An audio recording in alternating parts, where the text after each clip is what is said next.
My name is John, a 40-year-old office worker. At the prime of my working years, I am extremely busy every day, but I quite like my job.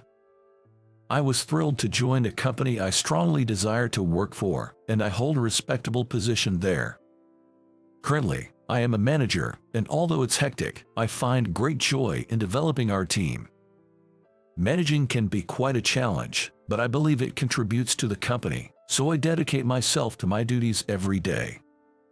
However, due to this lifestyle, my eating habits have become rather poor. For breakfast, I just drink instant coffee at home, skipping food altogether. Sometimes I drink vegetable juice I have stored, deceiving myself into thinking it's healthy. For lunch, I avoid a crowded company cafeteria and nearby diners, as they can be quite expensive. In a way, I am frugal, but some might call me stingy. Thus, I often cut back on lunch, sometimes only having 2 sandwiches. Evenings, since I'm alone, I usually buy some simple pre-made dishes. There's a 24-hour supermarket near my home, so I can stop by even after working late. The reason I'm alone at night is that I'm single. Though single, I'm actually divorced, not someone who has never been married. In the past, my wife grew tired of me and we divorced. At some point, due to my busy work life, I started feeling extremely fatigued, to the point of struggling to get up. Occasionally, I cough or feel chest pain. I suffered from asthma as a child, so I wondered if it had returned. However, there was no wheezing characteristic of asthma, nor did I feel like my airways were constricted. I thought it might be an overreaction. I really dislike hospitals and try to avoid them as much as possible. Hospitals are full of elderly people and waiting rooms are too crowded, making me feel worse just by being there. Plus, during flu season, I don't want to catch anything from others. I know I should go to an allergy or respiratory clinic, but finding a good doctor seems like such a hassle. Therefore, I was always clearing my throat, which made others worry about me. Some might even wish I wouldn't spread my illness to them. One day, there was a health check at my company, which I reluctantly attended. I've gained a bit of weight recently, so I dreaded being told to improve my diet for being overweight. Despite being frugal, I often drank alcohol with discounted burger and fries at night, so it was natural to have a belly. At my age, it's not unusual to have a bit of a beer belly. Still, I thought I was doing better than my colleague, James, in that regard. Later, I received my medical checkup results. Seeing the words "needs further examination" on the paper made me nervous. Oh no, I thought, something must be wrong with me. I'm aware that I don't lead a healthy lifestyle and that my habits are far from ideal. I thought the persistent cough and chest pain might be a recurrence of my asthma. So, I reluctantly visited a nearby respiratory clinic. It was at West Respiratory Clinic, a relatively new facility. As I waited in the reception area, I was called in for my consultation. After some questioning and a basic examination, Dr. West said something concerning. "This is a bit. Is something wrong? There's a white shadow on your chest X-ray. John, you don't smoke, right?" "No, I never thought about smoking since I had asthma when I was young and a weak respiratory system." "I see. Well, it's unlikely to be COPD, and blood tests ruled out an infection, so you should have a more detailed examination." "I see. I'm afraid it might be a serious illness." "What?"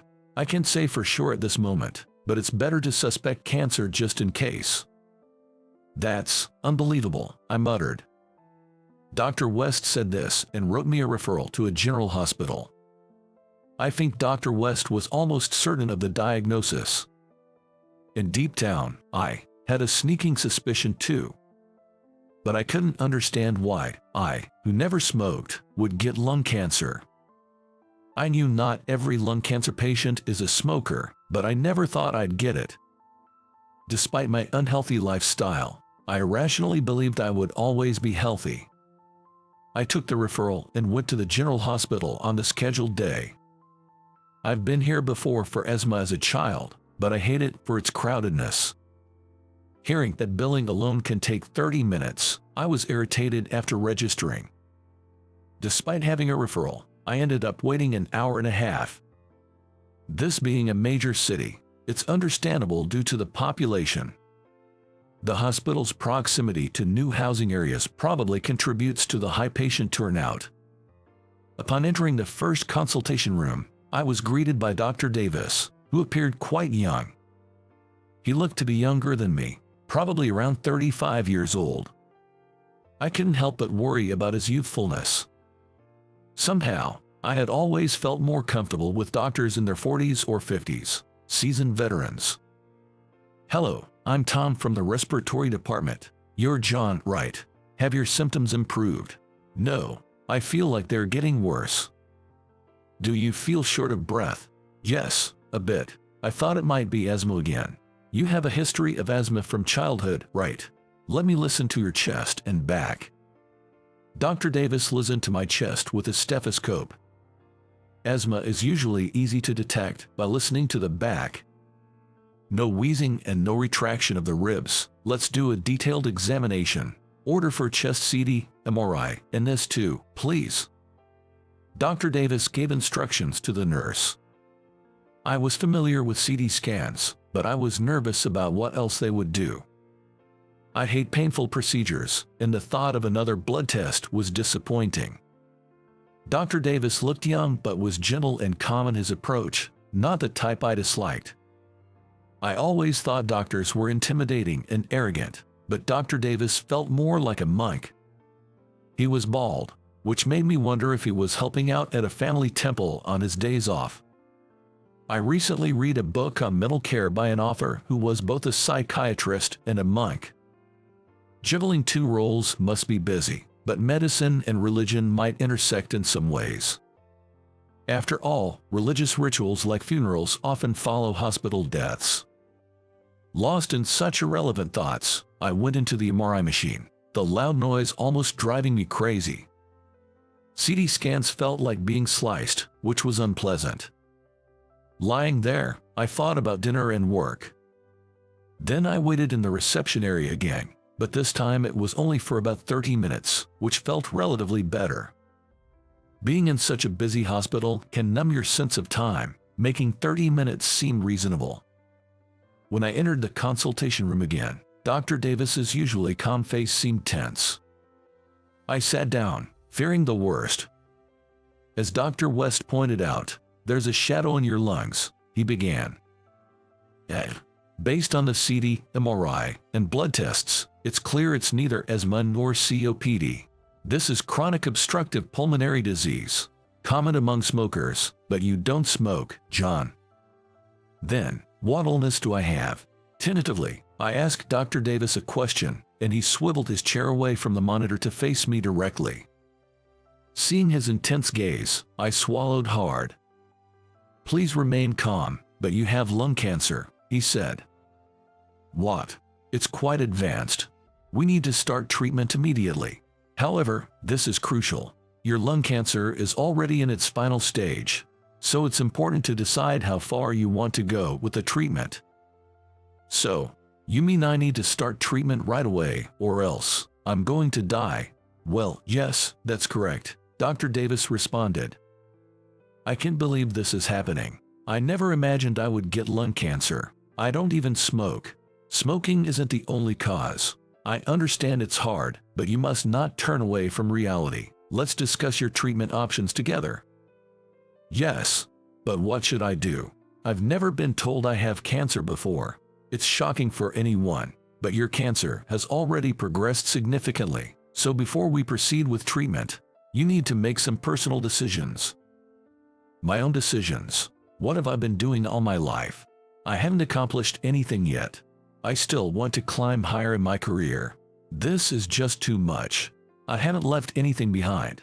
What does a slight promotion mean? Does it make me anything more than a miserable person? I hate this, all of this." I told Dr. Davis this, raising my voice, probably shouting. I must have been shouting.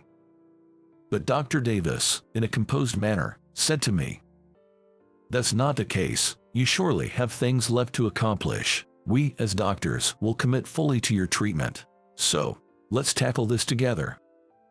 Yes, even with treatment, you might have only 6 months left, but it's still better than doing nothing. I'm sorry to be so blunt, but this is the reality.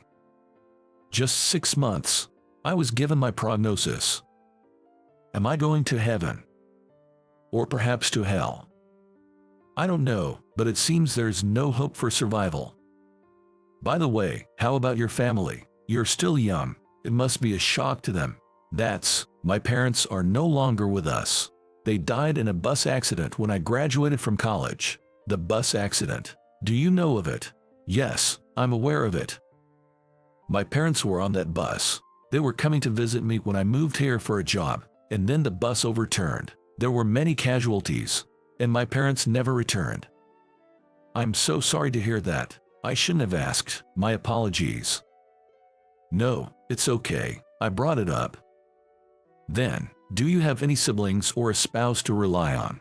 I'm an only child, cherished and raised by my parents, and I'm divorced, with no wife or children, truly alone. I told Dr. Davis, who looked very sad. He probably felt pity for me, facing the afterlife alone. I thought doctors, having witnessed many people's end, would be used to it. But Dr. Davis genuinely worried about me, suggesting treatments and hospice care. During all this, I felt dazed.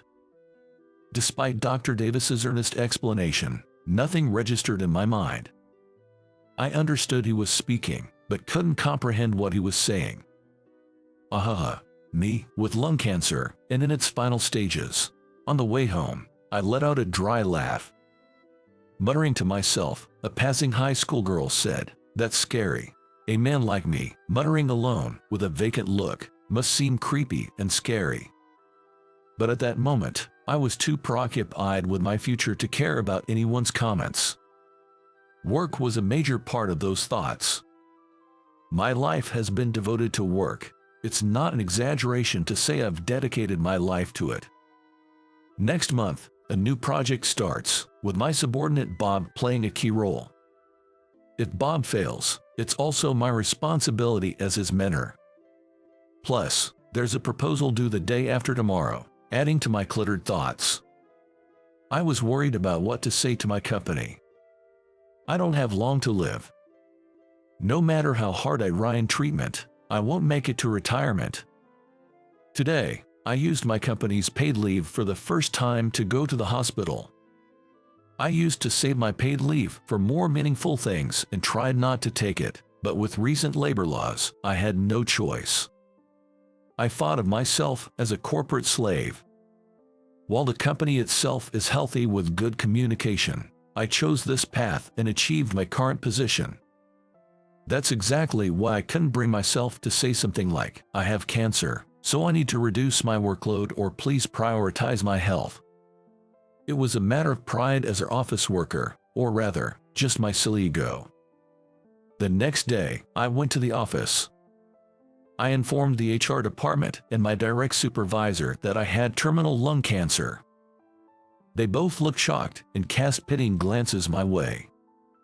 Being pitied like that just made things harder for me. I wished they would treat me as usual, but I knew that was impossible.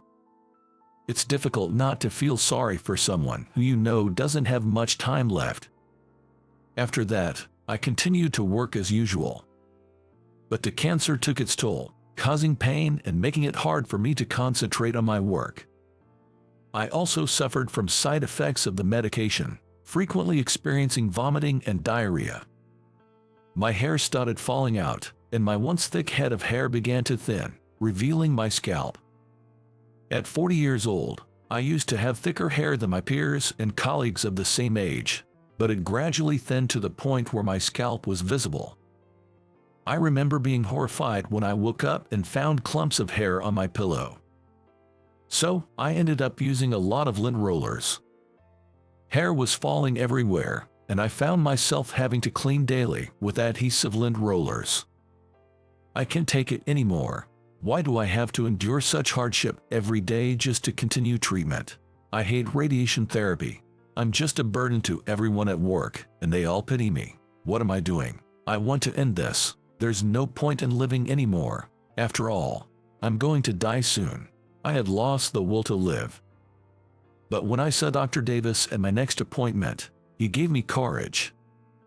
Turns out, Dr. Davis's family home was indeed a church. Although I never believed in religion, listening to him made me appreciate Christian. So, I read a beginner's book on Christian and found it surprisingly interesting. It was written by someone named Kenneth Davis, who turned out to be Dr. Davis's father. While I'm not a devout Christian, it gave me something to hold on to. It seems that when humans face their end, they seek salvation. For me, it was this introductory book on Christian, but for others, it might be God or Jesus. And maybe, when it's our time, we want to reconnect with those we've drifted apart from. Learning that the phrase treasure every encounter, for it will never recur, comes from Christian made me think, well, now that you mention it, it's the meetings that make the farewells. I have an ex-wife, and I started to wonder how she was doing.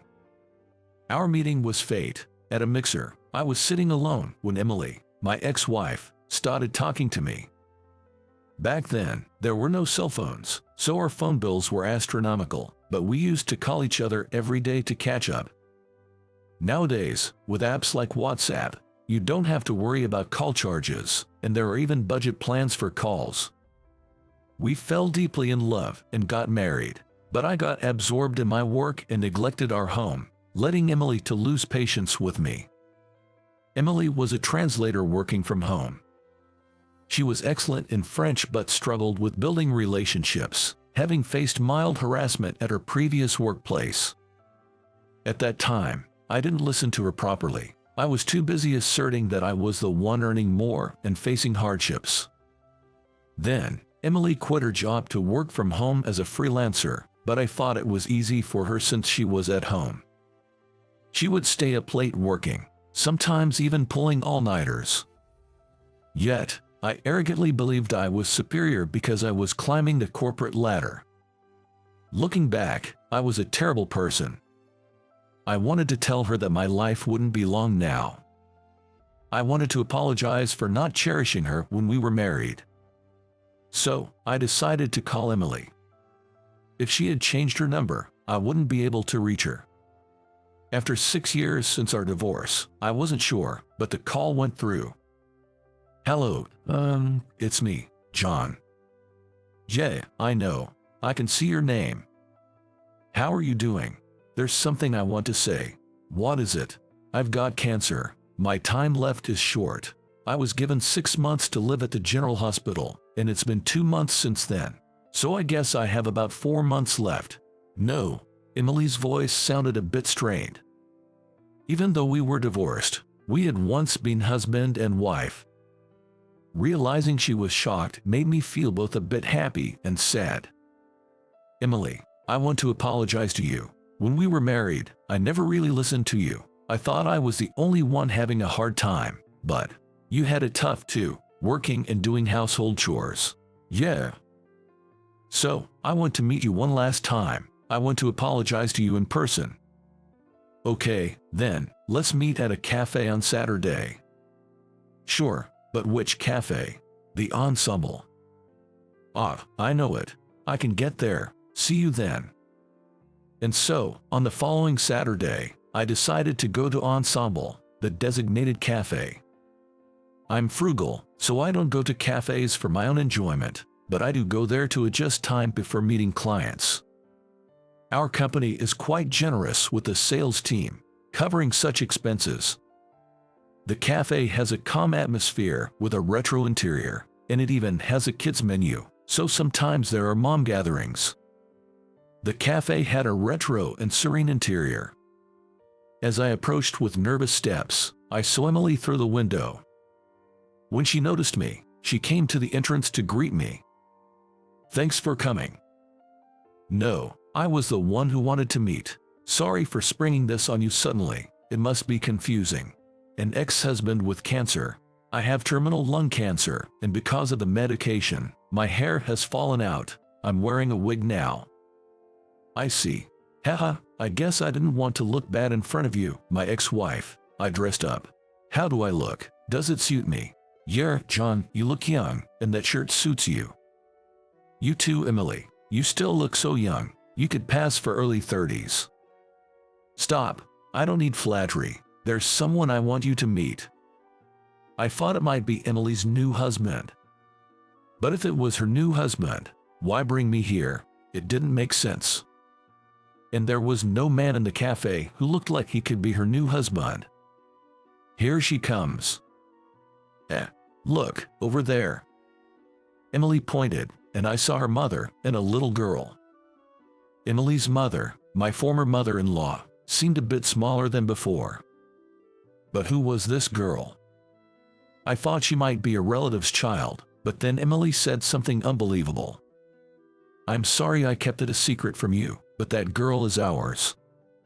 Wait, when we split up, I was in the early stages of pregnancy and didn't even show yet.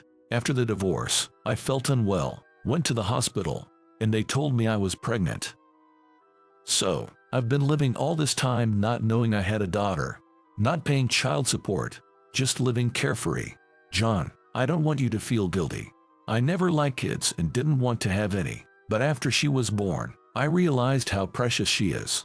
I'm sorry, you always wanted kids and I wasn't ready, but now, she's my precious daughter. I never intended to ask you for child support. Emily indeed never liked small children. She had even said she wanted to live as a childless, working couple. I'm an only child, and my parents passed away after I graduated, so I always longed for a warm family. I dreamed of having a child, doing barbecues, and camping together. When I was a kid, my outdoorsy father always got excited about preparations as summer approached.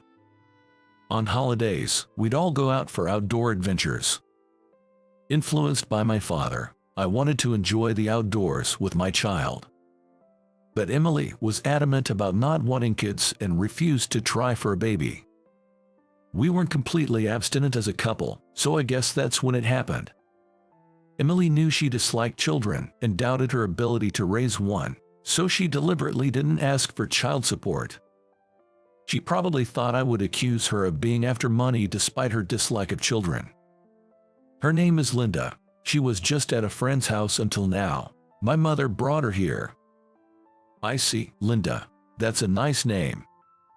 She seems to be popular and cheerful at kindergarten. Of course, Linda doesn't know she has a father. I told her he's in heaven. I'm sorry for lying. No, it's okay. I haven't done anything for Linda until now, anyway. My daughter, Linda, is a girl with a bright smile. She ran to Emily, calling her Mom. Then she glanced at me. Mom, who is this man? Linda asked. This person is. Emily seemed hesitant to say anything. She couldn't tell her I was still around and not in heaven. Seeing Emily in trouble, I quickly answered.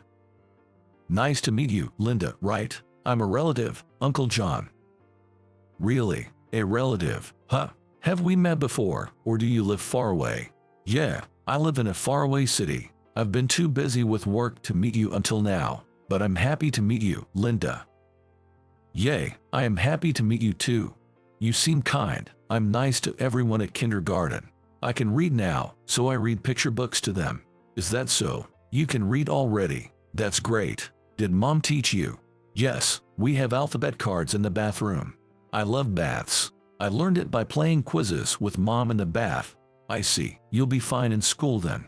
When I go to school, I'll study hard. I saw a doctor drama recently. It was a bit difficult, but it was about doctors treating a disease called cancer. I'm going to study a lot and become a doctor after I graduate from school. Then I can cure people with cancer. That's amazing. Linda seems precocious, already watching dramas. Girls often mature early, playing with makeup and watching dramas with their parents from a young age. I remembered there was a medical drama recently. I think it was called Go For It, Doctor, inspired by the doctor in the show. Linda wants to become a doctor in the future. I've seen bits of that drama. The protagonist, a doctor, performs complex surgeries. That's probably why Linda aspires to be like her. Having lung cancer myself, I was startled when Linda talked about it. I thought she might know about my cancer and was saying this because of it, but Linda isn't supposed to know, so that's unlikely. If Emily had told her, it's passable, but I don't think Emily would do that. She was just innocently sharing her dream. When's your birthday, John? I'm good at drawing, so I'll draw a portrait for you. Come on. I won't be here for my next birthday. I probably won't be in this world by then. I forgot when my birthday is. That's weird. How can you forget your own birthday? Well, I'm old now, so. Mom, you remember your birthday, right? Yes, I do. My birthday is soon. It's June 20th. Is that so? That's practically next week, I thought. I hadn't prepared a gift for my daughter Linda. After all, I didn't even know I had a daughter. Then, maybe I should prepare something for Linda. What would you like, Linda? I want a daddy. My daddy went to heaven, Mom said. She said he's in the sky and we can't see him anymore, right, Mom? Yes, that's right. But, you know, I still want a daddy. All my friends have dads who play with them. I don't have one, so no one can give me piggyback rides. I see, but you can't really buy dads at a store, can you? Dads for sale at a store. That would be weird, John. I think my smile was a bit strained. My heart felt unbearably heavy. I can't blame my ex-wife Emily for lying. After all, I was the one who neglected our family and didn't listen to Emily, leading to our divorce. And now, I can't just arrogantly say, then, I'll be your dad, or I am your dad. It felt like my heart was about to burst, so I brushed it off lightly. Then, Linda laughed heartily. Her smile was somehow bittersweet, increasing the ache in my chest. This pain wasn't from my illness. While my lung cancer does cause chest pain, it was Linda's words that made my heart feel crushed with sorrow. Then, I can't be a dad, but if you're okay with me, let's go play now. Really? Is Mom coming too? Yes, I'll come along, Emily said. Yay, let's go to the park. First, let's eat something. You haven't eaten yet, right? I'm hungry. I'll pay, so you can have a kid's meal. Really? Yay, yay. I want the one with the flag. You can have a juice too. Linda then enjoyed a kid's meal at the cafe. Emily's mother, my former mother-in-law, left soon after, probably knowing about my limited time left. She looked at me with warm eyes. Despite having ruined her daughter, she showed me compassion. I felt sorry for not being a better person when I had the chance. Then, we all went to the park. Watching Emily and Linda play on the slide, my heart warmed. Maybe, just maybe, I could have a family again. And it might be selfish, but it could be a chance to feel like a father once more. But that's just my self-indulgent fantasy. I wanted to reveal that I was her father, but I restrained myself. On Linda's birthday, I met her again and gave her a drawing set. She was really happy about it. Since she wants to be a doctor in the future, I also gave her a children's book titled The Wonders of the Human Body. I hope it will be useful to her someday. John, this is for you. What's this? A letter for you to read at home. Thank you, I'll read it later. When I got home and opened the envelope, this is what was written inside. Dad, thank you. Stay healthy forever. Did I manage to do something for Linda? Even though that birthday present might be my last, I'll watch over Linda and Emily from heaven. Although I might end up in hell for being who I am, I still wish I could gently watch over them from the sky if possible. My husband is getting promoted to department head, quite different from a high school grad like you, huh? She taunts me with those words, and inside, I can't help but feel disappointed. It seems she hasn't changed at all. It's supposed to be a celebration, but I no longer feel like congratulating the two of them.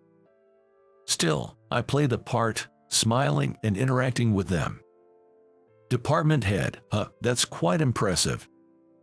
Yes, and at such a major company, no less. The name of that major company is one I'm very familiar with. I accidentally exchange glances and a laugh with Sarah. What's that? Nothing. Did he mention anything about me? No, not really. At my question, Jenny looks puzzled. To which I respond with a bright smile. Then he's fired. What? Hey, shall we head home? Sarah intertwines her arm with mine. She's smiling too, but I can tell she's somewhat upset. I don't want to stay here any longer either. So, Sarah and I decide to leave. Upon arriving home, we almost immediately receive a message. Please come back right away. I'm Mike Rice. A 32-year-old high school graduate. I had to work energetically every day.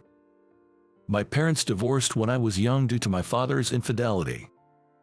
After that, my mother worked tirelessly from morning till night every day to raise me. Seeing her struggle is why I chose to start working right after high school. You don't have to worry about me.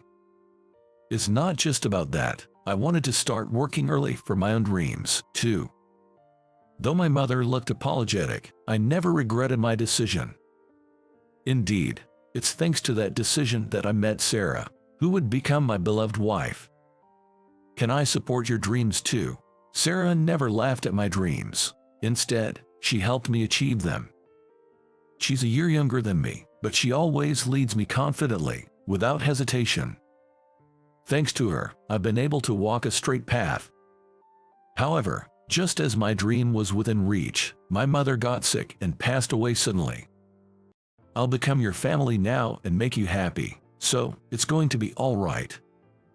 Sarah, comforting me after losing my only family, proposed to me. Soon after, we get married, and a few years later, we had a lovely daughter. Thank you always, Sarah. Why so sudden? I should be thanking you, Mike. You've made me happy, so thank you. Thanks to Sarah and our family, I now live a happy life. Grateful for this every day, I continue to work hard. Mike, there's a letter for you. Oh, thanks. One day, I received an invitation to a wedding. Checking the name, it turns out to be from a high school classmate. Jenny, huh? The name brings back bitter memories I'd rather forget. Mike, do you actually enjoy working part-time jobs every day? Back in high school, she used to pick on me quite a bit. I grew up in what you might call a small town, where many of my classmates had known each other since elementary school. Despite knowing my circumstances, Jenny often ridiculed me for my days filled with part-time jobs. Jenny was quite a beauty in our hometown, famous enough in her own right. Her entourage followed her lead, often bothering me as well. Your family is so poor that you have to work part-time jobs even at the expense of your free time, huh? Must be tough in a single-parent family. I didn't really want to get angry, and ignoring them usually made them lose interest eventually. Still, I honestly wished they'd just leave me alone. Hey, how dare you ignore me, Mike? That's pretty cheeky. Sorry, but I'm busy. But contrary to my wishes, Jenny kept pestering me, and I constantly faced bullying from her. Especially after people found out I was only a high school graduate. That's kinda pathetic. Hearing that from Jenny, my classmates laughed loudly at me. Is something wrong? Holding the invitation and giving a wry smile, I'm approached by Sarah, holding our daughter. I had already told Sarah about the bullying I faced in the past. Just remembered something unpleasant. Oh, this name. When I show her the invitation, she seems to recognize both the bride and groom's names. Her reaction prompts me to check the groom's name, and it turns out he's an employee at my company. Guess I have to attend. Despite that, I'm still hesitant about going. Mike, is that you? Was that Jenny by any chance? One day, while at work as usual, someone calls out to me. It's Jenny, the very person causing me so much worry. Why are you here? I came here for work. Plus, my fiancé works here, so I thought I'd see him. But why are you here? I work here too. My response seems to surprise her a bit. However, her expression quickly changes to one of disdain. Still looking as poor as ever. What are you doing here? Menial tasks. You're just a high school grad after all. Is that so? Even high school grads can work normally, you know. You still don't get angry even when I say rude things, huh? Jenny mutters something, but I can't quite catch it and just tilt my head.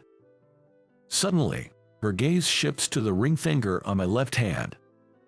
There, the wedding ring that Sarah and I had chosen together is adorned, and noticing it, Jenny's face contorts in displeasure. So even someone like you can get married, huh? Yeah, well, you're getting married too, right? I'll attend since it's a special occasion. Oh, is that so? Don't worry about the wedding gift. I'm not like you. I don't struggle with money. With that, Jenny walks away. Not that I'm struggling with money now, either. Thinking this, I return to my work. Later, I tell Sarah about my encounter with Jenny. So that happened. Kind of surprising, actually. Surprising? About what? Listening to my story, Sarah tilts her head, puzzled. After hearing more, it turns out she's actually in charge of Jenny's transactions. From her observations, Jenny is very diligent in her work, earning high praise from Sarah. She never mixes personal matters with work, and I even saw her speaking kindly to the maintenance staff, Sarah remarks. Really? Jer, but more importantly, the conversation that follows genuinely surprises me. And to see it for myself, I decide to attend the wedding. Eventually, the big day arrives. Sarah, leaving our daughter with her parents, agrees to accompany me. Dressed in a beautiful gown and with makeup different from her usual style, Sarah looks stunning, so adorable. Hey, the star of today is Jenny, you know. Sorry, it's just that you look so beautiful. The wedding ceremony goes smoothly, and we move to the reception hall. There, some former classmates take an intense interest in Sarah. How did a guy like you manage to land such a beauty? Hey, introduce me to your wife, will you? Feeling annoyed by their interference, Sarah and I decide to leave early. What are they even thinking? Asking to be introduced to my wife. Mike. Mike, you mean, the high school graduate. Just then, we bump into the bride and groom, who had stepped out for a moment. High school graduate, though David not recognize me. Congratulations on your wedding. Yeah, thanks, but I heard from Jenny. Are you really just a high school graduate? It's kind of rare these days, isn't it? David laughs heartily at his own comment. His behavior almost makes me want to shake my head in disbelief. Hey, David, come over here. Just when I consider addressing his attitude, David gets called away by some of his male friends. Then, Jenny looks at me with a smirk of disdain. My husband is getting promoted to department head, quite different from a high school graduate like you, huh? She mocks me with those words, and I can't help but feel disappointed inside. It seems she hasn't changed at all. It's supposed to be a celebration, but I no longer feel like congratulating the two of them. Still, I play the part, smiling and interacting with them. Department head, that's quite impressive. Yes, and at such a major company, no less. The name of that major company is one I'm very familiar with. I accidentally exchange glances and a laugh with Sarah. What's that? Nothing. Did he mention anything about me? No, not really. At my question, Jenny looks puzzled. To which I respond with a bright smile. Then he's fired. What? Hey, shall we head home? Sarah intertwines her arm with mine. She's smiling too, but I can tell she's somewhat upset. I don't want to stay here any longer either. So, Sarah and I decide to leave. I'm sorry for making you go through that. It's okay, let's go home and relax, just the two of us. Sarah says with a smile, and I realize how truly fortunate I am to have her by my side. Upon arriving home, we almost immediately receive a message. Please come back right away. Hearing those words, I can't help but feel incredulous that they're only realizing it now. Guessing what's on my mind from my expression, Sarah comes closer, and I switch the phone to speaker mode. You're the president. I had no idea. Please come back. That's right. I am the president of the very company David works at. My dream was to start my own business. So, I worked right out of high school, gathering funds while learning about the business world.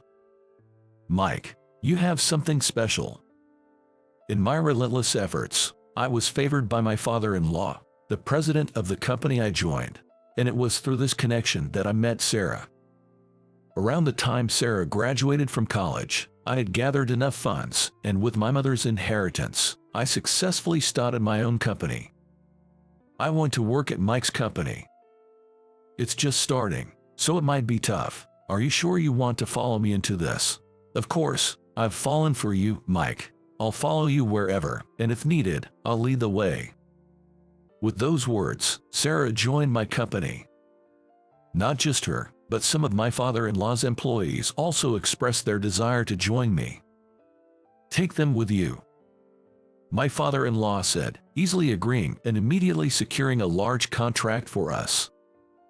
He also introduced my company around, which led to our rapid growth into a large corporation. By the way, Sarah's brother, my brother-in-law, is set to take over my father-in-law's company. Now, David, only just realizing who I am, borrowed a senior employee's phone to make this call. Please, since I chased away President Trice, the other executives are glaring at me. As he begs, I wonder what to do. Then, my phone disappears from my hand. Sarah, who had quietly approached, now holds the phone. You thought we didn't know. What? No way. What's this? You said you're related to the president, and now you don't know him. And what else are you hiding? It seems they've also switched to speaker mode, as I can hear Jenny's voice. I told Hen about you hitting on me. In fact, David had previously made advances towards Sarah. But at that time, Sarah was already married to me. Despite that, he persisted, thinking she could be a valuable connection as the daughter of a company president. When Sarah went on maternity leave, she managed to cut ties with him as they hadn't exchanged personal contact information. After you couldn't see me anymore, you switched to her, saying you'd quickly rise in the company because you're related to the president. David had been planning a strategic marriage. I can't believe I employed such a liar. This is my oversight. We're breaking up. What? I won't marry a liar like you. Jenny's declaration causes a commotion on the other end of the line. Then, Sarah hangs up the phone. I'll take care of the situation with Jenny. Sure, I trust you'll handle it well. Leave it to me. Sarah gives me a reassuring smile, nodding in agreement. A few days after all that happened, while I'm working at the office, Sarah asks me to come to the reception room. Ah, Jenny, you're here. I'm really sorry for everything. When I arrive at the reception room, Jenny is there. She stands up and apologizes as soon as our eyes meet. First, I'm sorry for what happened during our school days. I'm sorry for making you feel bad because of me. Okay, I accept your apology, but can I ask you something? Why did you always bother me like that? Back in school, I actually liked you, Mike. Her unexpected confession takes me by surprise. According to Jenny, she was interested in me and tried to talk to me but couldn't be straightforward. Her awkwardness made it seem like she was bothering me. This led to misunderstandings and harassment from others, worsening our relationship. She had tried to stop them and clear up the misunderstanding, hoping to get along better with me, but it only resulted in more harassment. I shouldn't have bothered you when others misunderstood, and I was rude because I couldn't be honest and was conscious of others watching. I'm really sorry. Okay, I understand. And what about David? David has been absent from the company without notice since the incident. His immediate supervisor, Ethan, has been trying to contact him, but it seems he's been ignoring all attempts. The events at the wedding have spread throughout the company, making it an uncomfortable situation for him. We broke up. Jenny states clearly. She found out about Sarah and me being married before Sarah went on maternity leave. Jenny didn't know I was the president, but she had mixed feelings about me being married. That's when David approached her. He started rumors about them dating, and she got caught up in it, leading to their relationship. It continued half-heartedly until her parents and relatives pressured her to get married soon. I didn't want to marry with such unresolved feelings. Her parents told her not to let go of David, the soon-to-be department head, and to hurry up and show them grandchildren, as there would be no worries with a successful man. The reunion with me stirred up those unresolved feelings, leading to her lashing out.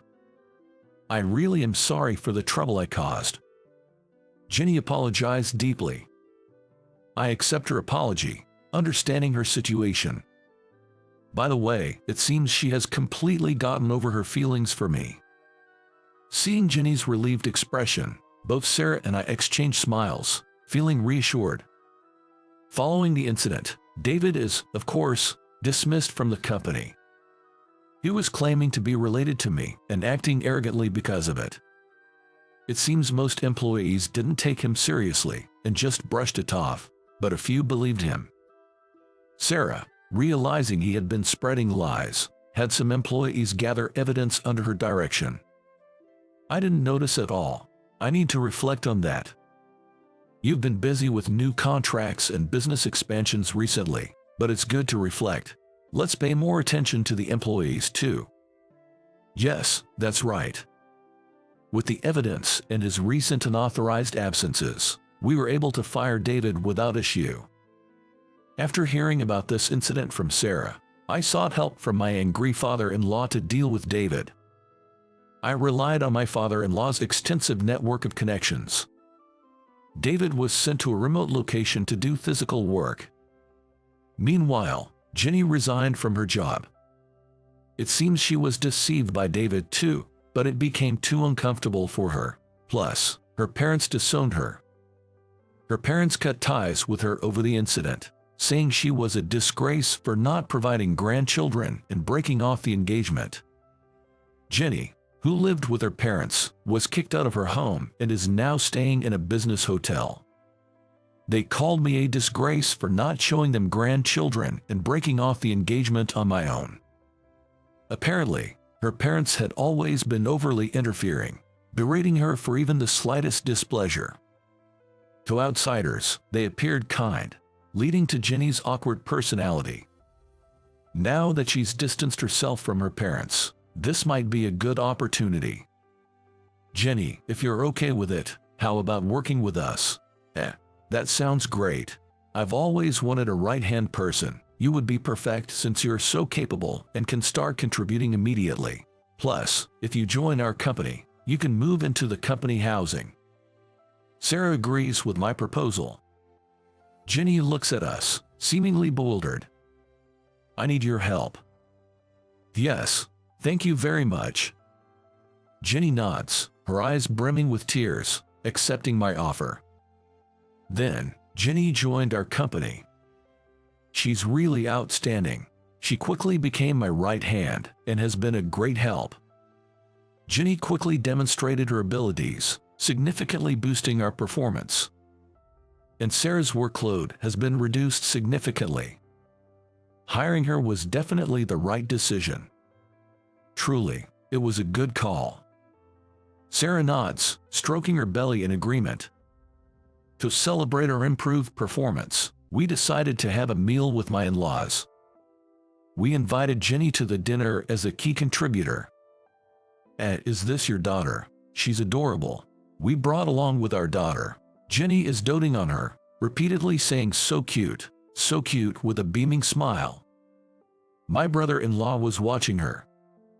It looks like my brother has fallen for Jenny at first sight, Sarah whispered to me. Indeed, after the meal, my brother-in-law approached Jenny. Jenny didn't hide anything about her past from him. But after hearing everything from Dad, he accepted Jenny. Sarah informed me. And so, they started dating. Unlike with David, her relationship with my in-laws is more understanding, allowing her to prioritize her feelings. Since there's no need to rush or face blame, Jenny seems to be comfortably dating, feeling secure in her new relationship.